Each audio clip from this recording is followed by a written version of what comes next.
shacabka magaalada Cabudwaaq ayaa ka aragti dhiibtay dib u dhigidda caleemasaarka madaxweynaha iyo madaxweyne ku-xigeenka dowlad goboleedka Galmudug sida ay warbixintan inoogu faahfaahinayso wariyahayaga Nibcan Nashaad iyadoo maalnimadii shalay ahayd gudoomiyaha guddiga qabanqaamada caleemasaarka madaxweynaha iyo ku-xigeenkiisa Galmudug Yuusuf Garaad uu sheegay in dib loo dhigay caleemasaarkii madaxweynaha iyo ku-xigeenkiisa Galmudug haddaba sidee bay u arkaan bulshada ku dhaqan magaalada Cabudwaaq walaal waxaan u arkaa kulli waan hawl ku timid iyo guddiga hawsha ku mashquulsanaa iyo guddiga loo qabtay gudoomiyaha ku-xigeenkii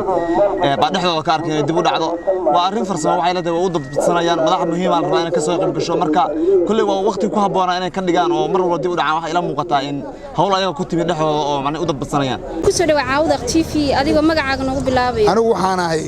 gudoomiyaha xaafadda October Cabdullaahi Baasaweyne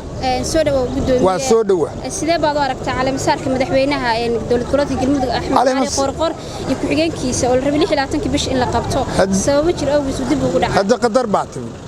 mar haddii qadaro timidna madaxweyne ku-xigeenku waa madaxweynaha iyagii oo waa madaxdayadii caleemasaarku awal mar walba waana la aqoonsay waana aqoonsan waxaan rabnaa marka dib haddii loo dhaco loo dhaco adduunkii oo dhan baa baabay maxaa caleemasaari walaalkay adigoo magacaaga nagu bilaabay magacaygu waa Duraan Bashiir Liibaan oo ka mid ah dhalinyarada ku nool degmada Cabudwaaq ee gobolka Guud Soomaaliya Duraan sidee baad u aragtaa caleemasaarka madaxweynaha dowlad goboleedka Galmudug iyo madaxweyne ku-xigeenka dowlad goboleedka Galmudug oo caleemasaarkoodu dib u dhacay sabab jir awgeed waxaan u arkaa kulli waxaan filaynaa sababaha uu dib ugu dhacay inay tahay xanuunkan soo galay Soomaaliya oo laga helay halka qof asna aan rajayn inuu Ilaahay caafiyo bismillaahir rahmaanir rahiim magacaygu waa Ibrahim Jaamac Diirshe TV-ga Cabudwaaq waan salaamayaa iyo bulshada Cabudwaaq oo dhan inta fursanayso qaarkay magacayga garanaysa aad iyo aad baa u mahadsantiin haddii aan ku hadlo afka dhalinyarada Cabudwaaq nadaado hadda aan dhalinyaro ka tirsanahay in dhalinyaro aan ahay waxaan u arkaa inay tahay waxa yimid xanuun la yiraahdo coronavirus oo dadku aad uga baqayaan marka in dib loo dhigo wax dana waxa weeye qalqal ama amni la'aanteed kuma jiro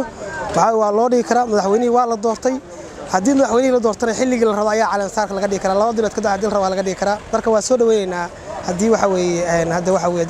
Cabdullaahi Hussein Maxamed oo jooga degmada Cabudwaaq Cabdullaahi oo aad u mahadsantahay sidee baad u aragtaa caleemasaarka madaxweynaha dowlad goboleedka Galmudug iyo ku-xigeenkiisa oo xilligan dib u dhac uu ku yimaado maadaama duulimaadadii iyo waxyaabo badan la xakameeyay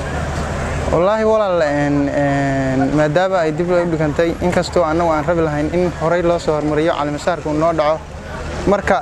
قدره أن دعي أو معنا حق كورونا فيروس عذر كاسو كليته إيو حيالنا عاسو قدر بقى dib ugu dhacay marka anagu waxaan rabi lahayn in ayaantii dhaco laakiin ma ay suurta gelin waxaan u aragnaa inay si fiican tahay maadaama xanuun dalka ku jiro oo faafi karo oo halkani waa gudaha magaalada Cabudwaaq anagoo saaka mikrofoonka la dhex qaadnay dadweynaha ku nool magaalada Cabudwaaq anagoo weydiinayna sidee u arkaan caleemasaarka madaxweynaha dowlad goboleedka Galmudug Axmed Cali Qorqor iyo ku-xigeenkiisa Cali Ciid oo dib u dhacay dhamaantood si isku mid ah ay u soo dhaweeyeen bulshada ku dhaqan magaalada Cabudwaaq waa Nimco Gooni Nimcan Nashaad CWTV magaalada Cabudwaaq